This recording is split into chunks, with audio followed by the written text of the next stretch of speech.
ትግሉን ደግፉ፣ እኔ እየሰራው ነው፣ ድጋፍ አልሻም ሲሉም ገዱ አንዳርጋቸው በተለቀቀው ቪዲዮ ዙሪያም የሰጡት ምላሽ። ይህንን ጉዳይ በተመለከተ ብዙ ማለት አልፈልግም፣ ነገር ግን የዚህ ሀገር ኑሮ የሚፈልገውንና እዚህ ሀገር ለመኖር መስራት ስላለብኝ እየሰራው ነው። ይህንን ቪዲዮ የቀረጸው ያሰራጩ ሰዎች ምን ፈልገው እንደሆነ በእውነቱ አላወቅኩም። ግን በዚህ አጋጣሚ መግለጽ የምፈልገው እኔ አንድ ግለሰብ ነኝ። እንደ አንድ ግለሰብ በዚሁ ሀገር በነጻነት ለጊዜው ያገኘሁት ስራም እግዚአብሔር ይመስገን እየሰራው ኑሮዬን እየገፋው ነው ያለው ሲሉም ተደምጠዋል።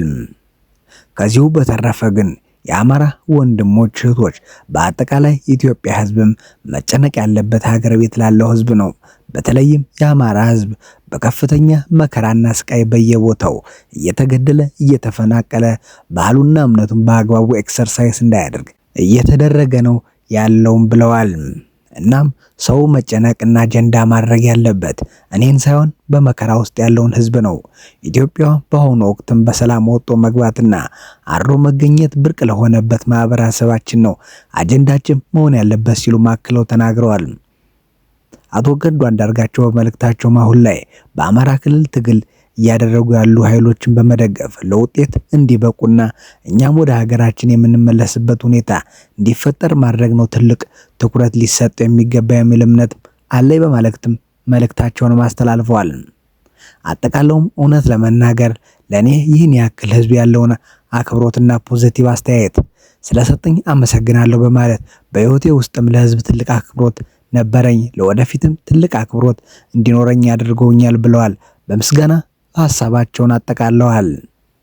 ወደ ቀጣይ መረጃ ስናልፍም የተፈራው ጦርነት በራያ አላማጣ በአንድ ቀበሌ 12 ሚሊዮን ብር አዋጡ ተባል ሲሉም የአላማጣ ነዋሪዎችም ተናገሩ። የሀብት ማሰባሰብና የጦርነት ዝግጅት እንቅስቃሴም የተጠየቀ ገንዘብና የቁሳቁስ መጠንም በአላማጣ ከተማ የ02 ቀበሌ ስር በሚገኙ 4 ቀጠናዎች ላይ ብቻ 12 ሚሊዮን ብር እንዲሰበሰብ ተወስኗል። የእህልና የእንስሳት መዋጮም አርሶ አደሩ ከጤፍ እስከ ማሽላ ያሉትን ምርቶች እህልም ወደሚሰበስብበት ማዕከል ወስዶ እንዲያስረክብ ተገደደ። በተጨማሪም ለጦርነት ዝግጅት የሚሆኑ ግመሎች፣ አህዮች፣ በቅሎችና በሬዎችም እንዲገዙም ተደርጓል። የአመራርና የአግላይ ምርጫም ከህብረተሰቡ ገንዘብና እህል ከመሰብሰብ ባለፈ በጦርነት ወቅትም ተጎጂዎችን የሚያገለግሉና የሚያነሱ ሰዎችም አግላይ ወይም አንሺዎች ምርጫም ተካሂዷል።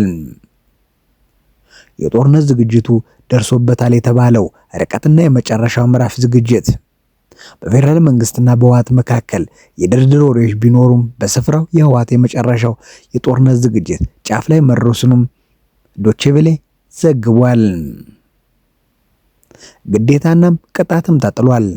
መዋጮውን የማያዋጣ አርሶ አደሮችና ነዋሪዎች እስከ 5,000 ብር የሚደርስ ገንዘብ ቅጣት ወይም የፍርድ ቤት እግድ ይጠብቃቸዋል። የምግብና የዝናብ እጥረት ወይም ድርቅም በአካባቢው ክረምት የተጠበቀውን ልክ ባለመውጣቱ ምክንያትም ድርቅ ተከስቷል። የተዘራው ጤፍም በፀሐይ ሲያርም ማሽላው ሳይወልድም ደርቋል።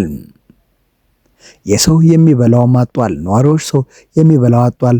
በወደቀበት የትምህርትና የህይወት እሴትም በጠፋበት ወቅት ይህን ሁሉ እህልና ገንዘብ ከየት አምጥተንም እንከፍላለን ሲሉም አቋማቸውንም ገልጸዋል።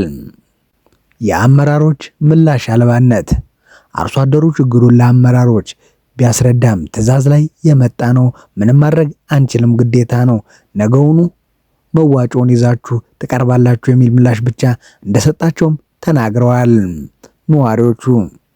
ወደ ቀጣይ መረጃ ስናልፍም የፌደራል ፖሊስ በሽብር ተግባር በተጠረጠሩ የአፓ አባላትና የፓርቲው ጠበቃ ላይም ተጨማሪ 14 ቀናት ምርመራም ጊዜ ተጠየቀ። በፌደራል ፖሊስ የተጠየቀው የተጨማሪ ምርመራ ጊዜ ላይም ብይን ለመስጠት ነገ ከሰዓት ቀጠሮም ተሰጥቷል።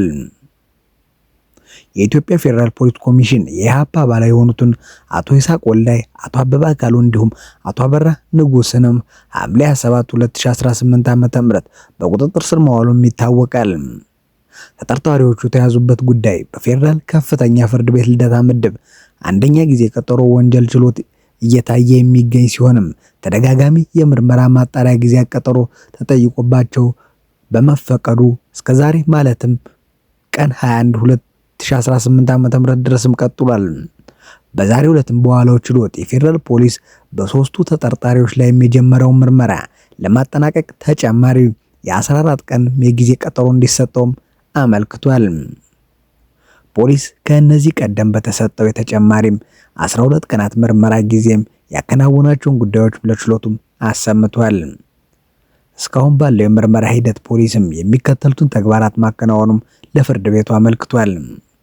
ከተጠርጣሪዎቹ እጅ የተገኘው የተለያዩ የኤሌክትሮኒክስ መሳሪያዎችም ለምርመራ ወደ ብሔራዊ መረጃና ደህንነት አገልግሎት መላኩንም፣ የምስክሮችንም ቃል መቀበልና የባንክ ሂሳብ እንቅስቃሴዎችን መመርመር፣ ተጠርጣሪዎቹም በደቡብ ኢትዮጵያ ክልልም አርባ ምንጭ ከተማ ዙሪያም በኢሴ ብሔረሰብ ውስጥ ተጠርጣሪዎችን ባደራጁበት ታጣቂ ኃይሎችም 17 ንጹሃን ዜጎች የተገደሉበት 23 አባወራና ማወራዎች ከመኖሪያ ቤታቸው መፈላቀናቸውን ከ13 ሚሊዮን ብር በላይ ንብረት የወደሙበት ጥፋት ተግባር ላይ በማስረጃ የማረጋገጥ ስራም መሰራቱንም ተናግረዋል። ከኢትዮጵያና መገናኛ ብዙሃን ባለስልጣን እንዲሁም ከተለያዩ ዞንና ወረዳዎች ተጠርጣሪዎቹን የሚመለከት መረጃም እንዲሰጠው መጠየቁንም አብራርቷል። ፖሊስ ለፍርድ ቤቱ ባቀረበው አቤቱታ ወንጀሉ ውስብስብና ከሀገር ውስጥ አልፎ ከውጭ ኃይሎች ጋርም የተገናኘ በመሆኑ ተጠርጣሪዎች ከተለያዩ ቡድኖች ጋር ያላቸውን ቀጥተኛ ግንኙነትም የሚያረጋግጡ የሰውና የሰነድ ማስረጃዎችን ከክልሎች ለማሰባሰብና ተጨማሪ ጊዜም እንደሚያስፈልገውም ገልጿል። በዚህ መሃልም ተጠርጣሪዎች በዋስ ቢወጡ ማስረጃ ሊያሸሹ እንደሚችሉና በተፈለጉ ሰዓት ፍርድ ቤት ይገኛሉ ብለን ስለማናምናቸው በዋስ የመውጣት ጥያቄያቸውን ተቀባይነት እንዳይኖረውም ጠይቀዋል። በተለይም በደቡብ ኢትዮጵያ በጋሞ ዞን በተለያዩ አካባቢዎች የተፈጸሙ የሽብር ድርጊቶች ማስረጃ ለማደራጀት፣ የባንክ መረጃዎችን ለመተንተን፣ ቀሪ ምስክሮችን ቃል ለመቀበል የ14 ቀን ተጨማሪ ጊዜ እንዲሰጠውም ጠይቋል። ችሎቱ በበኩሉ የፌዴራል ፖሊስ የጠየቀውን ተጨማሪ ምርመራም ጊዜ ከመፍቀድ በፊትም የፖሊስ ምርመራ መዝገብ ቀርቦ በጠየቁት ጊዜ በቂ ምርመራ ስራዎችን ሰርተዋል ወይስ አልሰሩም የሚለውን ለመመርመር በጉዳዩ ላይ ብይን ለመስጠትም ነገ ከሰዓት ቀጠሮም ተይዟል። ወደ ቀጣይ መረጃ ስናልፍም በርካታ ምዕራባውያን ሀገራት በአፍሪካ ህብረት ለሚመራው የሰሜን ኢትዮጵያ ማሸማገል ጥረትም ድጋፋቸውንም ገለጹ።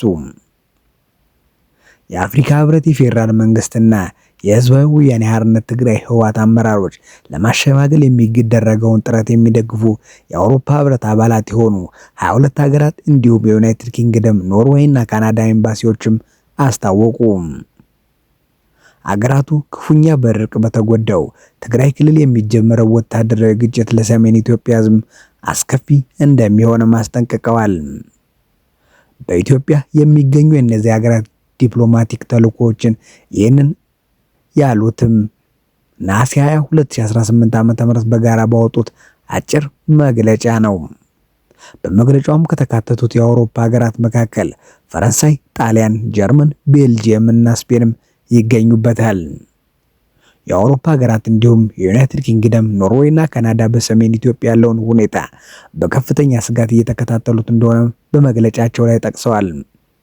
ሀገራቱ ይህንን ያሉት ባለፉት ቀናትም በትግራይ ክልል የድሮን ጥቃቶች መፈጸማቸውን የክልሉ መንግስት የተቆጣጠረውን ህወሓት የሚመራው አስተዳደር እየገለጸ ባለበት ወቅትም ሁለት የድሮን ጥቃቶች በተፈጸሙበት ባለፈው ሳምንት ሐሙስ ዕለትም ከ13 ሰዎች በላይ ጉዳት እንደደረሰባቸውም ተገልጾ ነበር። በዚሁ ሳምንት ሰኞ ዕለትም ንደራ በተባለ አካባቢ በተፈጸመ የሰው አልባ አውሮፕላን ጥቃቶች የአንድ ሰው ህይወት ሲያልፍም ሌላ ሰው ደግሞ መቁሰሉንም የክልሉ ባለስልጣናትም ተናግረዋል። የፌዴራል መንግስት እነዚህን ጥቃቶች በተመለከተ እስካሁን በይፋ የሰጠው አስተያየትም የለም። ይሁን እንጂ የህወሓት አመራሮች ጽምዶ የተባለ ጥምረት በመፍጠር ከሌሎች ታጣቂዎችና የውጭ አካላት ጋር እየሰሩ መሆኑን በመጥቀስም ሲከስም ቆይቷል። ከሌሎች ታጣቂዎች ጋርም ትብብር መፍጠራቸውን የጠቆሙት የህወሓት አመራሮች የፌዴራል መንግስትንም ማስወገድንም የተመለከቱ ንግግሮችን ሲያደርጉም በይፋ ተሰምተዋል። ውጥረቱ በዚህ አይነት ሁኔታ ውስጥ ባለበት ወቅት ከፕሪቶሪያው ስምምነት አደራዳሪዎች አንዱ የሆኑት የቀድሞ የናይጄሪያ ፕሬዝዳንት ኦሉሴጉን ኦባሳንጆም ሰኞ ዕለት ከትግራይ ባለስልጣናት ጋር ተነጋግረዋል። ኦባሳንጆ በአፍሪካ ሰላም መረጋጋት ለማምጣት የሚያደርገውን ጥረት እንዲደግፉም ግንቦት ላይም በአፍሪካ ህብረት የአፍሪካ ቀንድ አካባቢ ከፍተኛ ተወካይ ሆነው መሾማቸውም ይታወሳል። የአውሮፓ ህብረትና ሶስቱ ሀገራትን በወጣው መግለጫ የአፍሪካ ህብረት የአፍሪካ ቀንድ ከፍተኛ ተወካይ የቀድሞ ፕሬዝዳንት ኦባሳንጆ በአዲስ አበባና በመቀሌ ያደረጓቸውን ጉብኝቶች ጨምሮ እንደ አዲስ ምክክሮችንም ማስጀመራቸውንም በጎ እንቀበላለን ብለዋል። ሁሉም አካላት በ2015 ዓ.ም በደቡብ አፍሪካ ፕሪቶሪያ ከተማ ከተፈረመው ዘላቂ ግጭት የማቆም ስምምነት ተግባር ላይም በገንቢ መንገድና በቅን ልቦና እንዲሳተፉም እናበረታታለን ሲሉም ጥሪ አቅርበዋል። አገሪቱ አክለውም አስቀድሞም ከፍተኛ ደረጃ በድርቅ በተጎዳውና ከፍተኛ የሰብአዊ እርዳታ ፍላጎት ባለው በትግራይ ክልል የሚገረሽ ወታደራዊ ግጭት ለሰሜን ኢትዮጵያ ህዝብ ማስከፊ ይሆናል በማለትም አስጠንቅቀዋል። በኢትዮጵያ የሚገኘው የአሜሪካ ኤምባሲም ማክሰኞ ነሐሴ 19 ቀን ባወጣው መግለጫ ለኦባሳንጆ የሽምግልና ጥረት ያለውን ድጋፍም ገልጿል። የፕሪቶሪያው ስምምነት ምክንያትም ያበቃው አሰቃቂ ሁኔታ ዳግም ያገረሻል በሚልም በሰሜን ኢትዮጵያ ህዝብ ዘንድም ውጥረትና ጥልቀት ፍርሃት በተፈጠረበት በዚህ ወቅትም የአፍሪካ ህብረት ተወካይ ኦባሳንጆ ሚና ወሳኝ መሆኑን ኤምባሲውም ገልጿል። መግለጫ ያወጡትም በኢትዮጵያ የአሜሪካ አምባሳደር ሃርቪ ማሲንጋና በአፍሪካ ህብረት የአሜሪካ ተልዕኮ ጉዳይ ማስፈጻሚ ዋልተር ፓርሰን ለኢትዮጵያ ህዝብ ወደፊት እጅግ ወሳኝ በሆነ ጉዳይ ላይም ከቀድሞ ፕሬዝዳንት ኦባሳንጆ ጋርም ለመነጋገር እንደሚጠብቁም አስታውቀዋል። በህወሓት የሚመራው የትግራይ አስተዳደር ግን ትናንት ባወጣው መግለጫም ኦባሳንጆ ሰኔ ላይም ወደ መቀለ ከተጓዙ በኋላ ትርጉም ያለው ክትትልና ቁጥጥርም ባለማድረጉ ደስተኛ እንዳልሆኑ አስታውቋል። ከፌደራል መንግስት ጋርም ውይይት ለመጀመር መሰረታዊና ቁልፍ ናቸው ያላቸውን ቅድመ ሁኔታዎችም አስቀምጧል።